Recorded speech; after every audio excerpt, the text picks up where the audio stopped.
Hey, and welcome back to More Than a Doctor. I'm your host, Dr. Christian Bolden, and today we have our special guest, fourth year student, Courtney Ford, here with us today. And we're going to talk about communication and how that communication can potentially make or break your experience in vet med. So to go ahead and get started, welcome to the show. Thanks, Dr. B. Dr. Ford. Gosh, yes, thank you. So to I guess go ahead and get right into it. First thing I want to start with is what does becoming more than a doctor mean to you? I feel like I've always kind of battled with that question over time.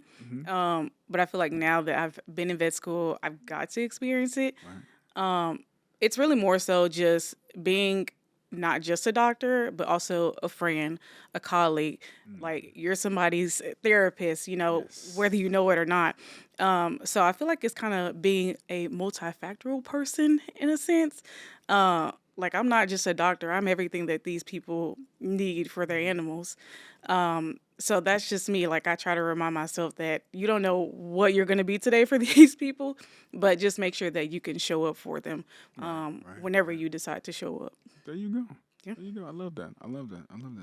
Well, I love that answer. I think you hit on a lot of solid points, and I think and even me coming up with that name is it even took me on a deep dive, like my experience and the things that I've seen, the people I've met, different situations I've been put in, and recognizing that I am more than what my title is. Absolutely. Like you mentioned, some of the different hats that we wear, we embody those different positions and roles, all for different people. Yeah, for sure. Or for different situations. Yeah. You know what I mean? So like we mentioned, we have student, we have doctor, we have a significant other, we have friend, we have son, we have daughter, Yeah. we have aunt or uncle, perhaps. So all these different roles, and then also too, even within ourselves, who are we to ourselves? Oh my gosh, yes. You know what I mean? So like, are we? We're our own cheerleaders. We can also be our own fitness coaches, our own self motivators, all these different things. So, yeah, we are definitely more than our title for sure. And I think with that, why don't you tell us a little bit more about yourself? Yeah, so I am a fourth year vet student at LSU. Go Tigers. So I'm actually from Louisiana. I'm not too far down the road from Baton Rouge. I grew up in Alexandria, Louisiana, or Pineville, in case y'all know that. Okay. So I've been around LSU all my life. Mm-hmm. Man, I'm just a old country girl. Okay.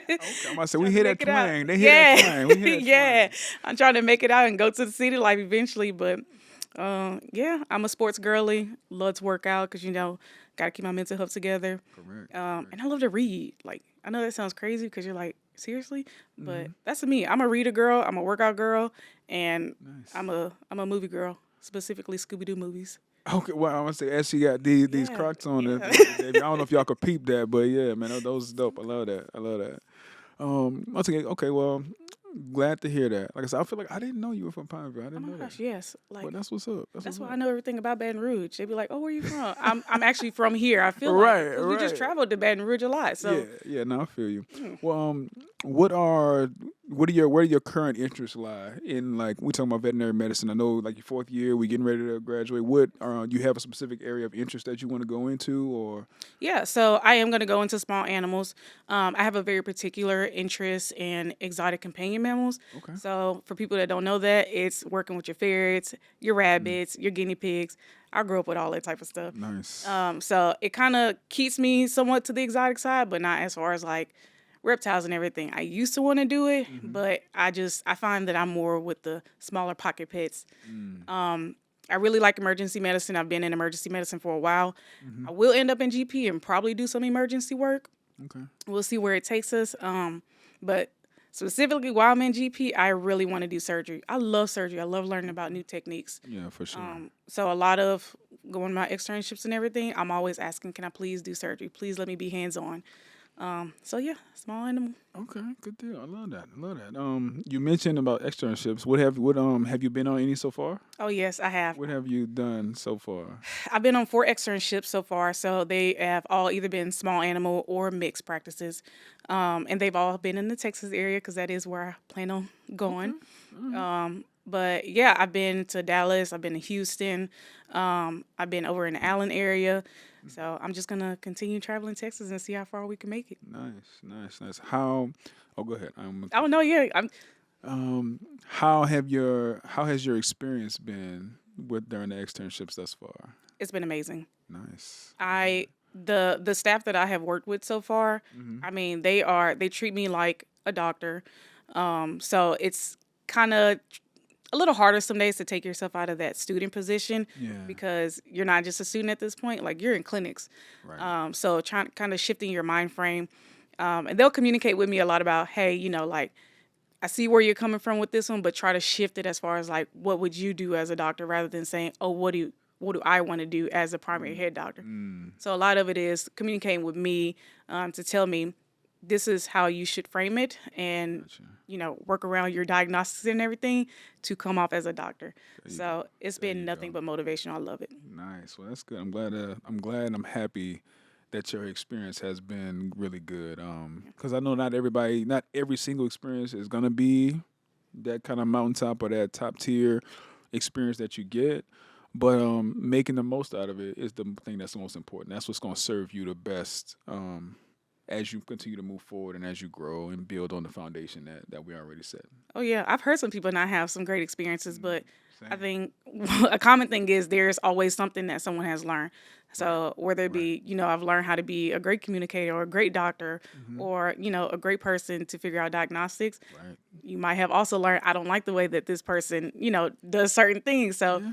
it's important to understand that you might not like every single thing about it as long as Hmm. you take something away from it Correct. is my thing. Correct. I couldn't agree more. I couldn't agree more. All right. Well, we kind of already started talking a little bit about communication, but how? I guess if you could take us back to first year, like coming into vet school, meeting some of your classmates for the first time, meeting some of your professors for the first time. How was that? Like how was like meeting everybody, kind of seeing the differences in culture, the differences in what everybody's initial impression was, and how did you use communicate like your communication skills to ingratiate yourself, but then also to kind of really start picking things up and rolling. So, like I said, I've been around LSU since probably I think 2016. Mm-hmm. So we're going on almost 9 years now. So I worked at the vet school in undergrad. Mm-hmm. So I was always communicating with people. I was always talking to everybody. Anybody that I see, all my friends, they joke around because they be like, Courtney talk to anybody. Is hey, how you doing? I might not know that person, but Right. I was raised to always, attempt to speak to people. Mm-hmm. So going into vet school, that's what people knew me as. Like there were a lot of people that knew me. I didn't know them, but they knew Right. of me because that's Courtney. She talks to everybody. She know everybody. I was just always taught that's how you can network with people. I Correct. I feel like communication is all you got. So Absolutely. you have to talk to people regardless on how you do it, how you get to know people. In some way, communication is the only form you're going to get to know somebody. Mm-hmm. So I feel like for me, the transition into vet school, Mm-hmm. mine was pretty smooth. It wasn't as much as a culture shock for me, but I noticed for a lot of my friends it was because they weren't used to, you know, just anything. Like whether it's Louisiana, Right. whether it's, it's not as diverse or, just being in a classroom all day for hours. There's a lot of things that I found that other people were adjusting to that I didn't have an issue with. Mm-hmm. And so it was confusing for me when people would struggle or they were like, oh, I'm stressed because of XYZ. And I'm like, I just thought this was a normal thing for people. Like, I would say the only thing was the information load. I was like, Yes. Okay. whoa, because I ain't have to study undergrad. Oh, Okay. I hear that. I thought I was going to study the night before an exam and just call it a day. But plot twist, you can't. You got to study in advance. Ooh, I'm telling you, bro. So okay, so So hitting on the information shock. So culture shock for you from Louisiana, not a big deal, but the information shock. Like, what was your like when you got into the first class and like you saw like whether it's a syllabus or just like the first PowerPoint set, like the first PowerPoint. What was your initial thought? I said, "Oh, I don't need to pay attention to this." I said, I'm gonna learn it later." So I didn't really take notes. Like I just sat there. I listened like I did in undergrad. I thought it was fine. Night before the test come, I think I started studying like 6 o'clock, and I said, "Dang, it's a lot of PowerPoints." It was about 15 of them. I'm I about said, to say, "Oh right? wow, no problem. Like you used to this. This your thing." Yeah. Man, I got to the test. I felt okay about it. I got the score back. I said, "Oh wow, that's." I was like, I told my professor, "This has to be like somebody else's score. I think you have like the wrong person." And they were like, "No." Nah, this for you, baby. I was not used to it. Gotcha. It's a completely different ball game. The type of information that you get in Oh vet yeah. school Oh yeah. and how they want you to apply it, Mm-hmm. because it's not just the cat is blue. You know, if it's this color X Y Z, it's like they want to give you the information and you determine how you're going to come up with this diagnostic or determine how you're going to come up with this disease. And I wasn't used to applying information like that. Right. Right. So it was that was a shock for me for sure. How did you figure out what was going to work best for you as far as like a study style, a learning style, and then how would you digest the information and then were able to apply it in a manner that was going to make sure that you were performing well? Yeah. So I always tell people my superpower is being able to memorize a lot of information in a short amount of time, but that only stuck to my short term. So it was more so putting it into my long term memory. For me, I would just write down my notes in class, or I would just listen. Like I said, I had to find that I really am an active recall person. For me, working through a diagram, or saying like, okay, if this is your presentation, this is gonna show why. This is gonna show why because of X, Y, Z. I learned that I'm a why person. I have to know why something happens. Yes. You can't just tell me it's vomiting and having diarrhea. Why is it vomiting and having diarrhea? Like, what's the mechanism behind that? Right. And I found a whiteboard and some markers is my best thing. I didn't know that until I went and talked to my professors to ask them why I wasn't doing well on my exams. Now, again, I'm very vocal. I'm very, communicative with them. So I was in there like after every session, after every class. Well, why is this like this? And they were like, there's not a why to everything. But they realized that was how I learned best. So they actually sat down with me and talked me through like the whiteboard recall method. Okay. And that's where I learned that from. By the next test, I was golden. I still use it to this I day. wish I knew about the whiteboard when I was in school, but because I feel like that might have helped me because I'm a wide person too. So I definitely get it because like I think about like what along the lines of same thing what you said is like I can memorize a lot of information quickly, but then like in order for that to stick, I need to like dig deeper on it. Yeah. So I likened it to like once I got out of school, I would keep track of my cases that I would see, and then I would go back and look into okay, like so let me like fine tune this. How do I dig deeper on this, or let me get an understanding of the condition, like big picture, but also small picture. But then also meet in the middle, so that when I'm explaining things to clients, like it clicks. Yeah. And they're not just lost and just staring at me like a puppy dog or something like that. You know what I mean? So It's funny you say that because I just started saving my cases because I feel like a lot of times they would always say, oh, animals don't read the book. What does that mean? Like, what does that mean when you say that? So the cases where I feel like I struggle the most with, presentation wise, or it's like it's not common things occur commonly in this particular one, or I'm saving it. And I'm putting it in there and I'm putting it next to the disease so I can figure out, oh, okay, it could show up like this every now and then. So that's funny you said that. yeah, no, for sure.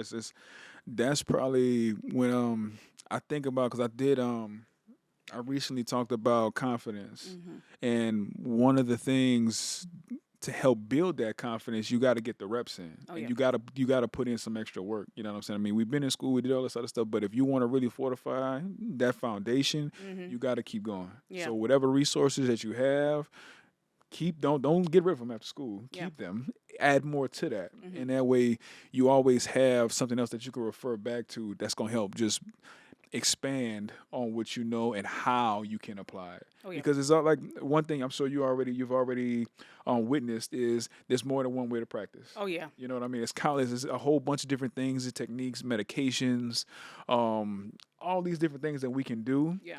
And always having that in your back pocket or having an arsenal of things to choose from, they will they'll serve you in a bunch of different scenarios that you're gonna be faced with. Yeah. So, definitely I say the more you can the more that you can fortify the foundation, like I mentioned before, and the more that you can add to your knowledge base, the better off you're gonna be. Because it's even like just like you said, there may be a certain condition that presents like with a gold standard approach from a Yeah. gold standard approach, but there's gonna be those times when it's that same condition, but it just doesn't look the same. Yeah. But you still got to be able to hit it. Yeah. You And I know what I think a mean? lot of that has to do with like as vet students and people who want to go into vet med, we have that stereotype that it's like we're extremely smart, Yeah. that we should know it all. So people are afraid to ask for help or say, I don't get it or it doesn't make sense to me. Right. And it's like you have to mess up because it's not gonna sure. it's not gonna be there For every sure. single time. Unfortunately, like it's not a gold standard study. Like it's life and experience. So it's like you have to be willing to mess up and be wrong in order to get to where you need to be to find the answer to it. Correct. So Correct. I totally agree.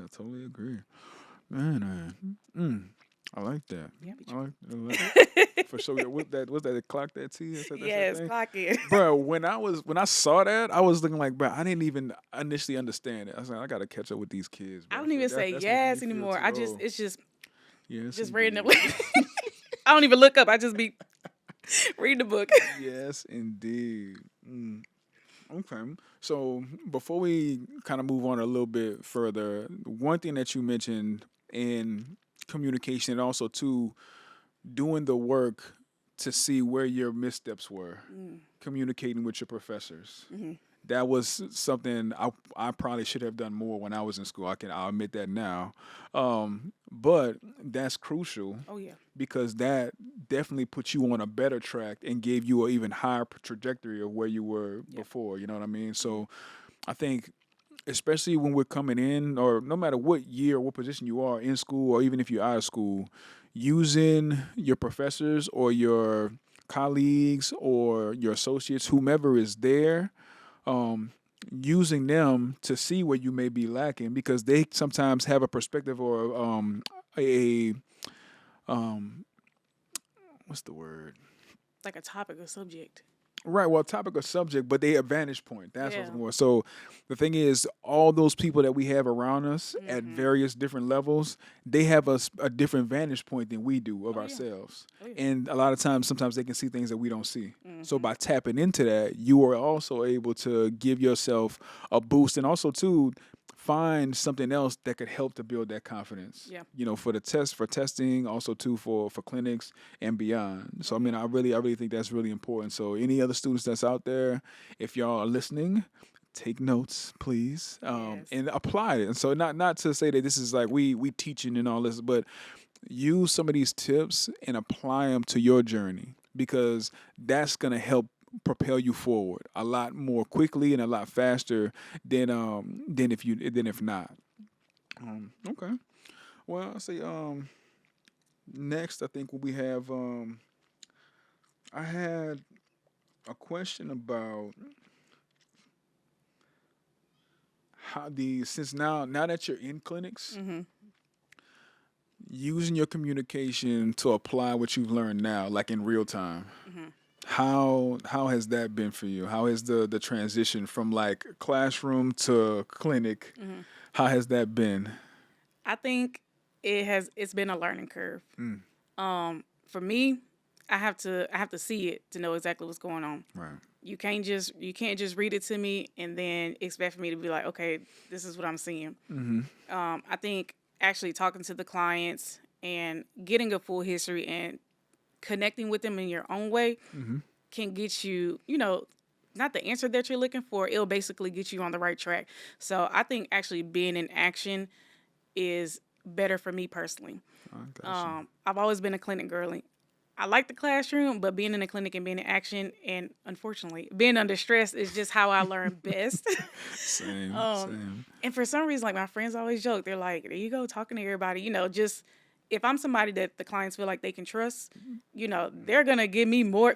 There you They're go. I gonna mean, give me it more was- information than what they might give somebody else, of because I feel like course. a lot of times I notice that sometimes clients will say that some people feel disconnected, and it's just Mm, like, what are you here for? What's going on? Like, sit down and talk with the client a little more. Like, I'm hey, what's saying, going on? Like, tell me why you're here. Actually show some type of emotion, correct, because I feel right. like a lot of times clients feel like that we're too disconnected and that we're just trying to solve it and then get them out. Mm-hmm. And we're busy, I get it, but they're also busy and they're taking time out of their day. So actually having that moment to sit down, talk, learn, and they Mm-hmm. see me writing down my notes and paying attention, that's gonna encourage them to talk with me more, Right, so I can get the information. So we're in there right. for a shorter period of time. There you go. There you Yeah. go. No, I totally agree. I totally agree because I say that piece Mm. on communication specifically with clients Mm-hmm. is like I tell you, it's that will take you a lot further than book knowledge Oh yeah. and just know how. And even if you got like the skills, surgery, what have you, that's good. But your ability to communicate with them and meet them where they are, it's gonna take you way farther. And I mean, I can't tell you like countless times where it's been the thing. I don't want to say the thing that saved me, but the thing that really that set the stage Yeah. for everything else was the warmth that I brought when I came in the room. Oh yeah. How I, deferred to them if when I'm trying to get information from them, because at the end of the day, I can see something in their pet when they come in, but they see their pet every day. Right. So they'll be able to notice a more subtle change than I'll be able to notice, even though I have the eyes for it. Yeah. All those little things help us in how we work up the case, how we develop, whatever diagnostic and or treatment plan that we're gonna, use. It all makes a difference, and it'll go a lot more smoothly Mm-hmm. the better you are at communicating with them, Oh yeah. and the better you are at giving them that reassurance Mm-hmm. that you have not only their best interest, but their best interest. Because I say this all the time too. It's like, yes, we're here to treat their pets Yeah. or their family members, but we're also here to take care of them as well. So Oh we yeah. take care of the pets, but we got to take care of them, because if we don't take care of them, there's gonna be a disconnect for Yeah. sure. I feel like also sharing like what I have kind of learned in the last few months Mm-hmm. is sharing personal experiences too. Like Mm. I just had an incident. This had to be like beginning of November. I had not be January. Okay. I had just euthanized my dog in December Wow. I'm and sorry to hear that. went through a euthanasia with a client. And I think I wrote something on the lines of, hey, I'm very sorry you're going through this. And, everybody grieves differently and they just like snap. Like, are you not tired of like the same old generic response? Mm-hmm. And I was like, no, I do understand what you're going through. Right. Unfortunately, I just, euthanized my dogs 3 weeks ago. Mm. And so, I was able to talk them through it, and like they just went pale. Mm. They apologized, and I was like, no, it's fine. Like everybody agrees differently, but you can't assume that you know something about somebody. And I feel like a lot of times that can also be a communication barrier when you just assume something about a client Right. or they assume about you. Right. And so I was able to talk them through it, man. Every time I see them at the clinic, hey, soon to be Dr. Ford, how you Yep. doing? Yeah. You And know, because right, because it's the thing too is the other thing that I always try to get students and new doctors to understand is it's our job to cultivate this experience. oh yeah, Now, that can be a good experience, it can be bad, it could be down the middle. yeah, But that's on us. yeah. Because even if they come in with some energy that's negative or it's nonchalant or it's like being like snooty or whatever it is, like it's up to us to turn that. Oh yeah, You know what I mean? And the thing about it is when we're able to do that, they remember that. oh yes, They remember it. they do. Even though we're gonna probably see 10 more cases today, and we might see 100 before the month is out, and probably more than 100, a few hundred. It's gonna be that one day you might see them at the grocery store or at the gas station. They say, "Oh, that," and that's the type of energy. I don't want to say power, but that's the effect Yes, that we as clinicians can have on our patients' families and even on their extended family, because we might not even know who all they told about the experience that they had, Yes. but that's why it's always important Yes. to remember how we want to relate to people and how we want people to relate to us. Yeah. And the vet community is small, so it's like how you treat Yeah, somebody. boy. Ooh, man, Yeah, we're gonna boy. get around. Like I Right. said, it has people. It has people that they know me, and I've never seen these people, all because of what somebody has said positive about me, Right. or how I treated them. So, it's a small world. Everybody gonna talk. So you always gotta Yeah. remember that when you're talking to clients. Make sure You're y'all right. remember that You're it's right. small. Please, please, please. Man, I guess um you noted or you mentioned about networking. So how has that been? How like what things have you learned in beginning to build your network? I would say networking is probably my favorite thing because I love talking to people. I love helping people. I have found that you can't be afraid to ask questions. I was always taught the only thing a person can say is no. So I feel like a lot of times if I hear about somebody through the grapevine or they say, "Oh, I know of this doctor," I'm gonna email them. You got an email? Like you got a phone number? Anything? I introduce myself. This is who I am. This is how I heard about you. X, Y, Z. And I have found that people are more responsive when you show, like we talked about, confidence. Right. Because you can't shy away. Like they have to make sure like you're gonna be confident in if I'm helping you out with something or you want to do something or I'm exposing you to these type of experiences. Right. I gotta make sure you gonna do your thing. For Okay. sure. Nah, for sure, So for sure. it's been the best for me. I always tell people that needs to be at the top of your list before you get to vet school, when you get into vet school, when you get out of vet school, because I mean I wouldn't even known about you had I not talked to you outside of a meeting one night. This is true. Shoot, I said, "Hey, what's up? What? How can I work with you?" So, it's small things Right. like that, and I mean, it's my favorite thing to do. And I have a lot of people that come talk to me through other people. I've had a lot of people on TikTok, Instagram asking questions, and they feel bad about it. But I'm like, how would you know if you don't ask me? True. It's better to hear from another student who's in it right now. Right. If you're trying to be where I am. So, I take pride in my networking skills. I've always been told it's the weirdest thing. Everybody at LSU be like, Courtney can network. If there's one thing she can do, is she can network because you talk to everybody. You Yeah. have to talk. You have to get yourself out there. So that's my biggest advice to anybody. Yes, indeed. You're right. You're right. All right. I hope y'all, like I said, take some notes, please. Take notes, please. Y'all gonna be in them conferences or these meetings, and We you're gonna start learning. We got a conference this week that we going. Well, I'm gonna be. I don't know if you going. Are you going to NABV? I don't know this year? yet. I don't know. NABV, National Association of Black Veterinarians, in Boom. New Orleans this week, y'all. Yeah, they having an opening ceremony and opening dinner is tonight. But Yes. we doing June this. 4th, June 3rd? Yeah, June 4th. Yeah, and it's gonna be through Saturday the 6th, I think. It's Yeah. in June every single year. And It's been New Orleans for 3 years. Yep. So Yep. y'all come out to New Orleans. Please, I know y'all love my city, bro. I know y'all love my city, man. But what has been your experience, or what have you seen with being, I guess, having a support system or having, that support system is like within vet med, so like your classmates. How has that played a role in kind of getting you where you are, keeping you grounded, keeping you level, but then also too maybe even motivating and pushing you forward? Yeah. Honestly, I don't think that I would be as far as I would be without my support group. My friends have literally pushed me every single day. We push each other because I am so hard on myself. And I think a lot of us are, don't get me wrong, but when I really get down on myself, I get down on myself.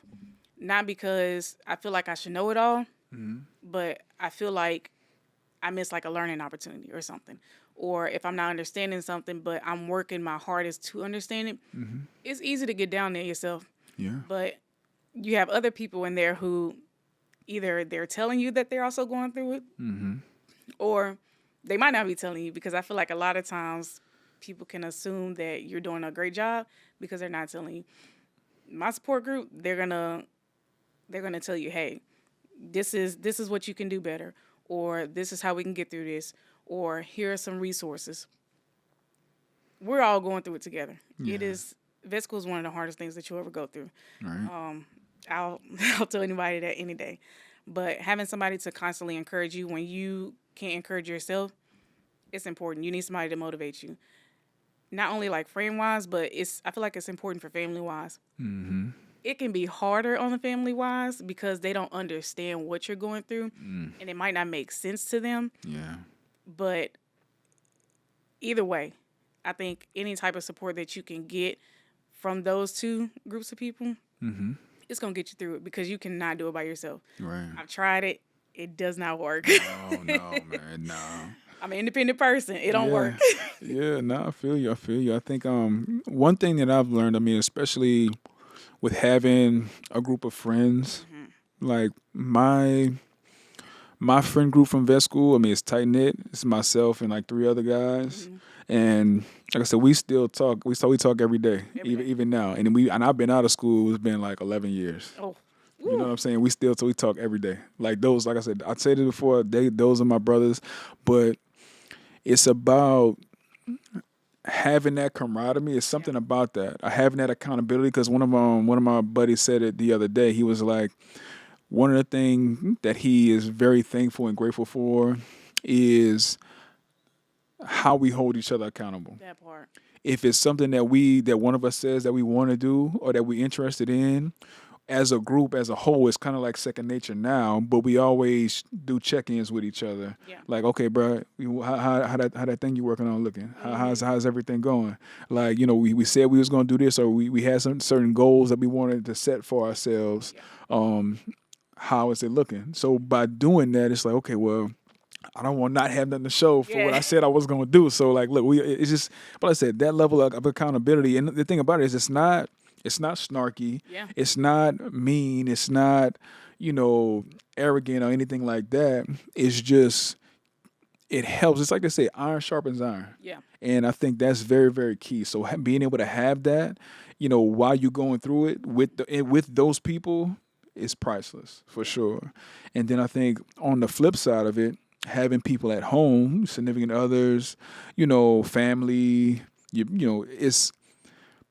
I think communication is important there because we do need to keep them abreast of what it is that we're going through now. They're not going to have that that same understanding, but at least if we can cultivate an environment of empathy and letting them know where we are, how we're feeling, and what we are going through and how that's affecting us, I think at least if they can level with you and if we're effectively communicating and being open and honest with them, then they can that's only going to help them support you more. Yeah. You know what I mean? So I think about even with my wife and how she's been on this journey with me, because I met her after I got out of vet school. Well, we met when we were kids at this program that we were in at the zoo in New Orleans.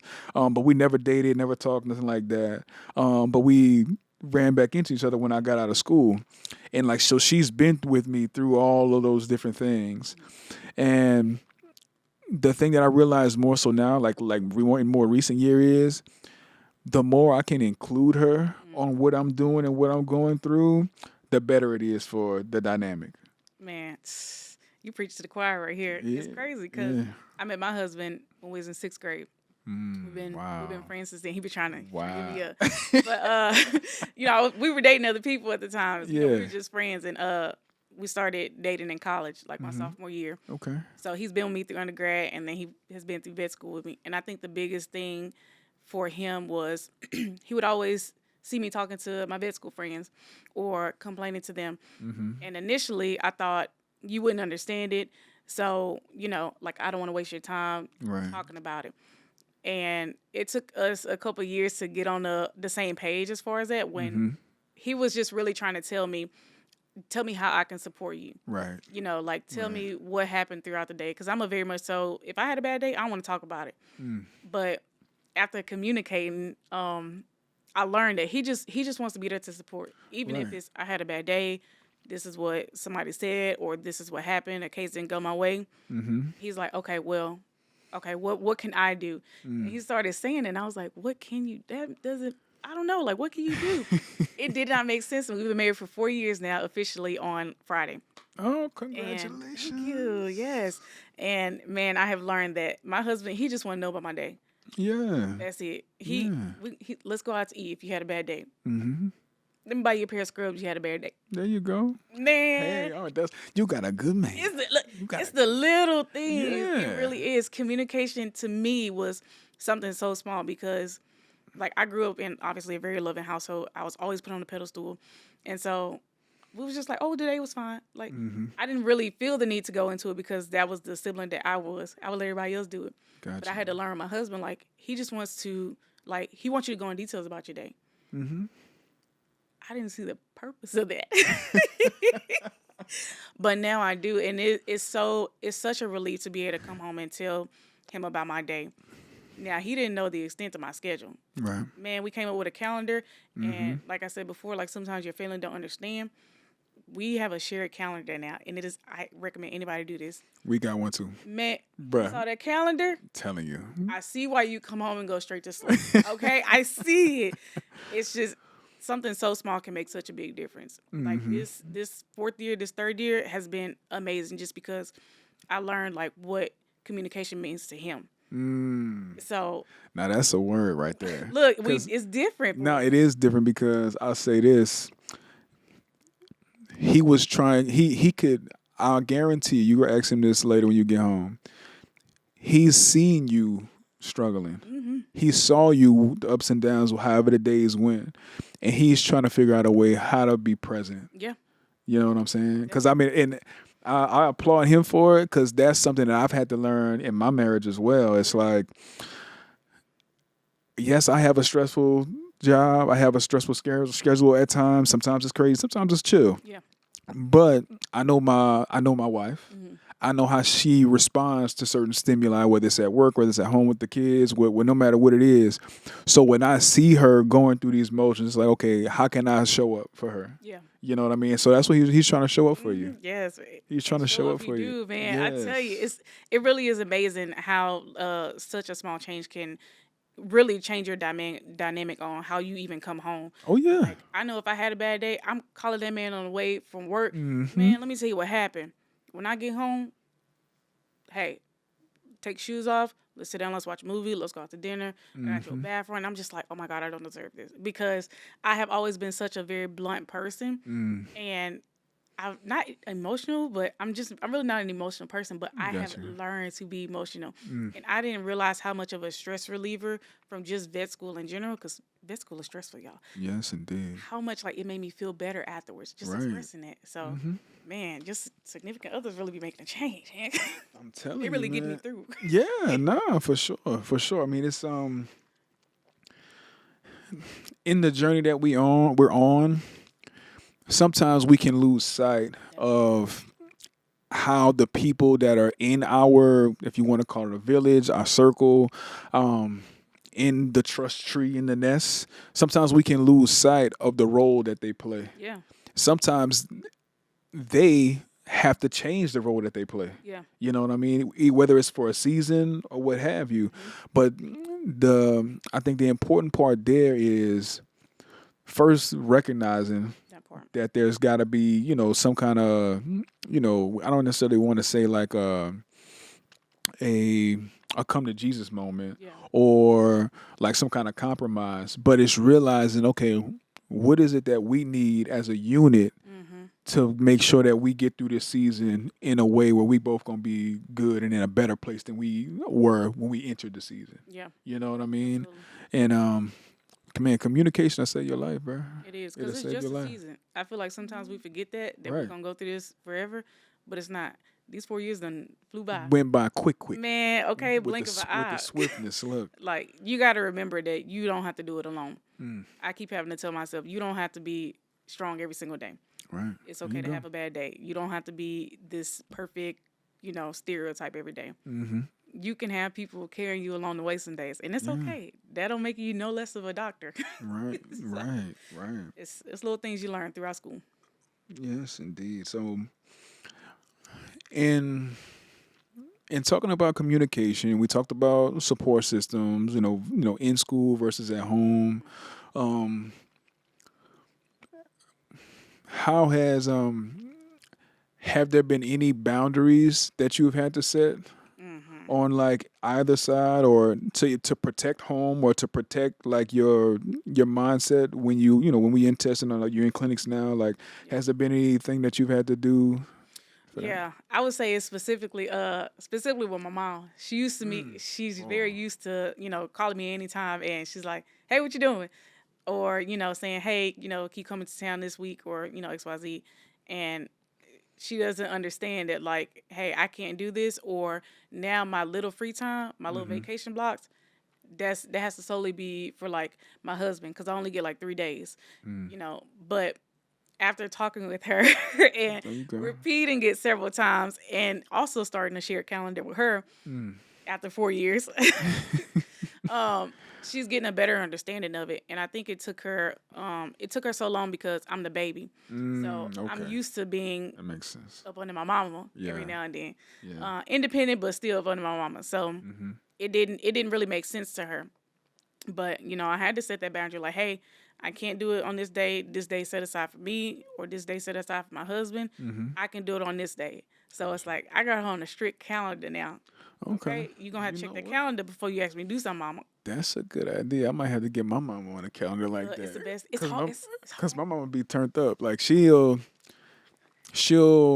and I know she mean well. She don't mean anything by it. Yeah. Cause like she be wanting to do stuff, but she come spur of the moment. And like me and my wife, like me and Nicole, like we got a system, and it's like boom, boom, boom, boom. It's like on point. Everything is, and when we have interjections, sometimes it could throw stuff off. Yeah. Now sometimes it's okay, Yeah.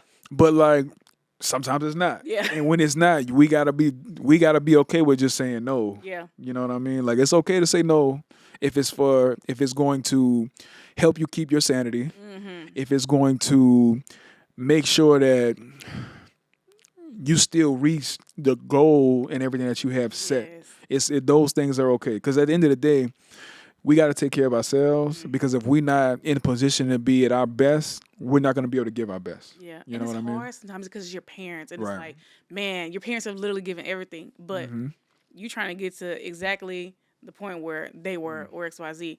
So it's like, unfortunately, you got to set your foot down. Right. You got to put your foot down and tell them this is how it is, XYZ. And, they have to respect it. Mm-hmm. It's 6 figures going as it is, like Plus. So, I think it does take a couple times to, reiterate, repeat and everything, but they're going to get it. No, they will. You're right. You're right. But that's a good idea. I'm gonna have to try. I'm gonna have to see if I can get my mom on it's the the calendar. best. I don't know. She might. I don't know, bro. Child, my mama just asked, you trying to go to New York? When? Oh, in about 3 days. Yes, let me go in the middle of radiology. You Yeah, know what I absolutely. mean? Like what? Come on, mama. Yes, we love y'all though. We love mamas. We love mama. I I love wouldn't you. be here without you. Thank Let's you. Mama. switch gears, and we're gonna dive into more of the clinic dynamic. Yes. So there's a lot that can go into the clinics, the actual stuff that we do with the pets every day, but then sometimes you have the subtle undertones, whether that be clinic culture, whether that be clinic drama, or just like trying to navigate the hierarchy in clinics. Have you like experienced anything or kind of seen even from afar? Maybe not you specifically. Man, I didn't see it. I feel like I've seen it all, y'all. Like, Yes, indeed. even just this last 2 weeks, just different departments arguing in the hallway. Why are we doing that? Why are we on rotation? Like settle that amongst yourself, or just like the gossiping within it. And it's a specialty hospital. We're gonna get around because y'all work every day together. Right. I think for me personally, because I never know if I'm gonna work with these people again, and because I know that I'm also getting graded, I try to stay out of that. Because again, it's a small community. So the last thing that I want to get around is she a gossiper. She like to start drama, or she like to be involved in drama. I don't have time for that. I have to remind myself that these people are already established. Right. Okay? You are not established yet. Okay? You need to mind the business that pays you, which is studying for NAVLE. There you go. And your patients. There you go. And I think sometimes it's hard because you can get drug into stuff unintentionally. But if you do have those moments, and I have had those moments where I've gotten called in, like, hey, we heard this happen. Could you give us a little insight? And I just tell them, like, hey, I didn't have anything to do with that. This is what happened, and then I keep it pushing Yeah. because you don't want a negative light on you. You don't want to make it seem like Correct. you're hard to work with, all Right. because of somebody else is doing. Mm-hmm. Unfortunately, people will come to you and try to gossip. If you're just getting advice on how to handle a particular situation Mm-hmm. without naming names, I'm happy to give advice. But you're not gonna come to me and say, Chrissy is X, Y, Z, blah, blah, blah. Oh no, because now I gotta draw the line. Right. Like, not even as a student, but just a professional in general. Right. It's unprofessional, and I'm very vocal with people about that, and I think you have to be, because if you give somebody an inch, they're gonna take a mile. You ain't lying about that. Mm-hmm. That's truth right there. Yeah, you gotta For stop. sure. Yeah, I think in my experience, I mean, I've seen a bunch of different situations that like had a played out in many different ways. And I think I go back to always it's important to maintain a certain integrity. Absolutely. You know what I mean? It's important to maintain a certain level of respect. I think with communication, with the relationships that we form at work or in school, what have you, you like you said, you never want to have a negative light on you, but you always want to make sure that people know where you stand Yeah, without it being a whole bunch of gray area. You know absolutely. what I mean? Like Absolutely. I say, the type of energy that you bring into the clinic, that it's gonna have an effect. Mm-hmm. You know what I mean? And we want that to remain positive, and how we cultivate that is going to be very important Yeah. because that's going to go into how you're perceived as well. Oh yeah. Because so you said we don't want to be perceived as messy or like as drama filled and everything else. One thing that I think that helped me to kind of stay out of that is, like you said, I like how you mentioned this, like, or people mention you as you talk to everybody. That kind of it stood out to me because I've always been a person. My parents always raised me to talk to everyone. Absolutely. Don't have. It's not like we have perceived favorites or that you think you're better than. Yes. You know what I mean? Especially coming into a clinic setting. I'm always a person, even now when I go into different clinics, because I primarily do relief now. From everybody from the kennel staff to the groomer to the tech to the other doctors, practice managers, receptionists, I'm talking to everybody from the front to the back Yes. because I don't want. I mean, that's because first of all, that's just the type of person I am. Yeah. But like, I don't want anybody to ever feel like they can't approach me That with part. something. You know what I mean? Because you never know. Like I said, you never know who is watching. Mm-hmm. You know what I'm saying? And not saying that you out to do something that you shouldn't be doing, Yeah. but I say that to say is we do have a light on us, especially with the position and the title that we do have. Yes. Even though that we are not embodied or we are not defined by that title, because we have it, we are going to be viewed and looked at in a certain way. Yeah. Absolutely. And I think you never know how that's going to affect somebody. Because I've had plenty of staff and coworkers, you just tell me, to be like, Doc, I thank you for being here. I think just the kind of person you are, the words that you always offer, your spirit that you bring, a lot of times it just brightens everything up. You know what I'm saying? So it's like you never know how you are going to affect people directly and indirectly. Yeah. So I think that's the very key, very important. I like how you said that you want to make sure that you can be somebody that other people can talk to. Because the way I see it is, I'm going to be somebody's like associate boss one day. And if, my technicians or my kennel staff are having a bad day, like I want you to, have that work trust in me to be like, hey, this is what's going on. I don't want you to just go on about having a bad day or feeling like you can't tell me, that you're feeling off today. Like, let's talk about it. Let's see if we can have, some kind of agreement on how we can get through this, or, do you need a day off, that sort of thing. Right. I feel like the vet field can have some like toxic backgrounds in it. And for me personally, I always said, once I make it to vet school and once I make it out, like I want to try to change that within my staff. Like I Right. don't want them to feel like they have to come in here and not talk about their feelings and just go home. If you feel like you want to communicate something that you're feeling off about, come to me and talk to me. Right. Like we don't have to be besties because I know some people are like, I don't be besties with my boss. You don't have to be besties with me, but like let's all have an understanding that Right. you don't have to go through whatever that you're going through and be present at work if you don't need to. You know? Right. Like take a day off. Come talk to me. Like Right. it's something so small can help somebody's day because you like you said you don't know what everybody's going through in their personal life because work is not just work. Right. Like I want to be happy when I go to work. Exactly. And the other thing too that plays into is like work culture. Yes. You know what I'm saying? Because like I always say this too. Is like when we're here, we spend so much time here, Yes. right? Yes. It's like I see y'all. I'm gonna probably see y'all more than I see my own kids and my wife today. So it's like we don't have to be besties, right? But we need to at least be able to get along and joke and have fun. Yeah. You know what I mean? Because we gonna see. I'm gonna see you tomorrow. Oh, You know what I'm saying? absolutely. In 6 hours, I'll You see feel you me? right back. You know, no, I completely understand that. Like, I think we have, as a society, have for some reason like pushed us into that corner of like you just come here and you leave.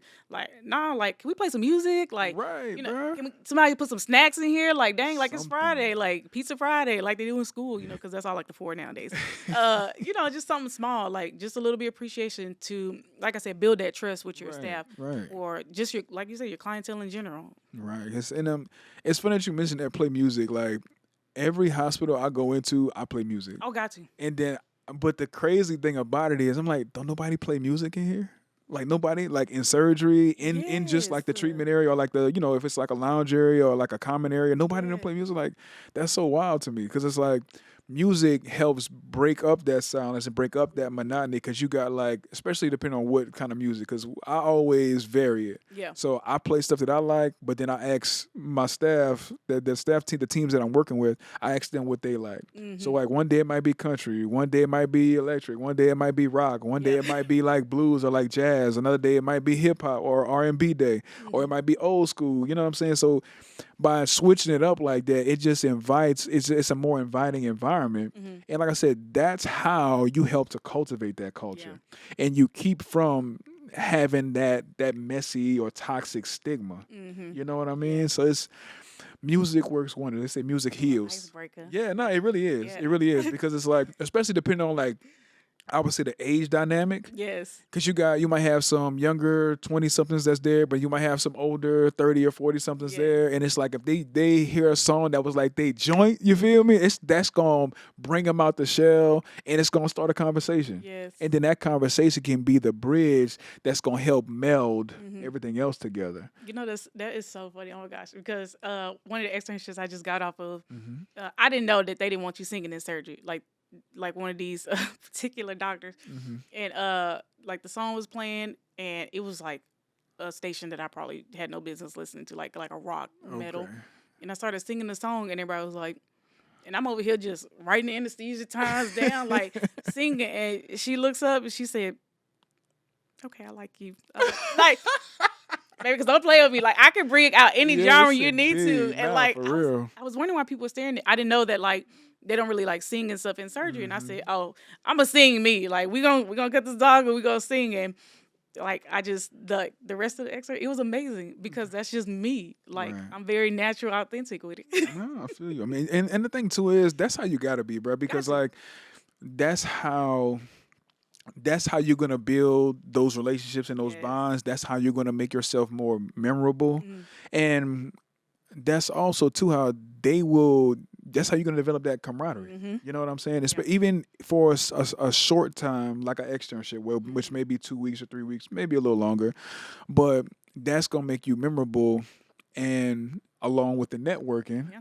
if you so happen to need a letter of recommendation, But they're gonna remember that. yes. You know what I mean? So boom, we that was a little gem for y'all right there. You feel me?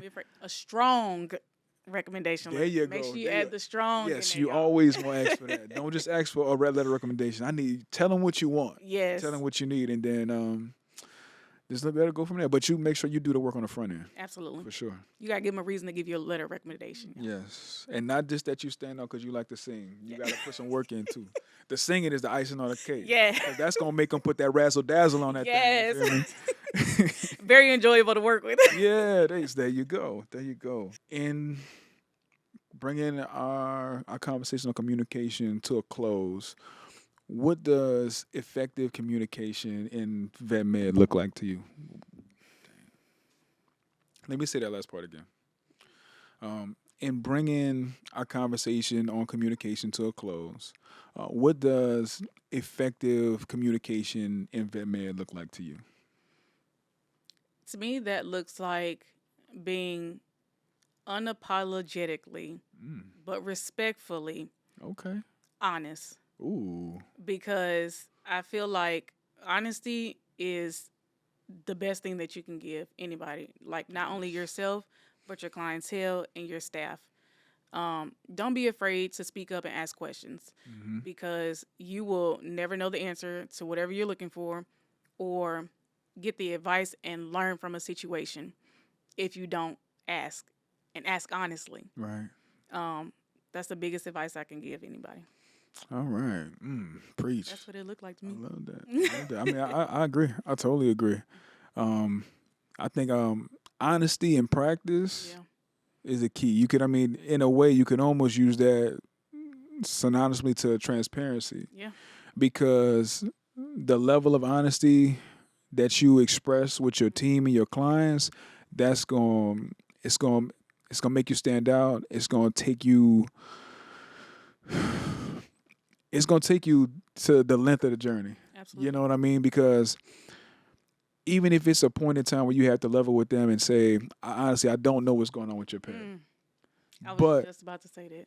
But I'm gonna do my best to work for the answer. When I do find that answer, we gonna have somewhere to work from. We're gonna have somewhere else to go from there. So I do know that we need to do this, this, and this.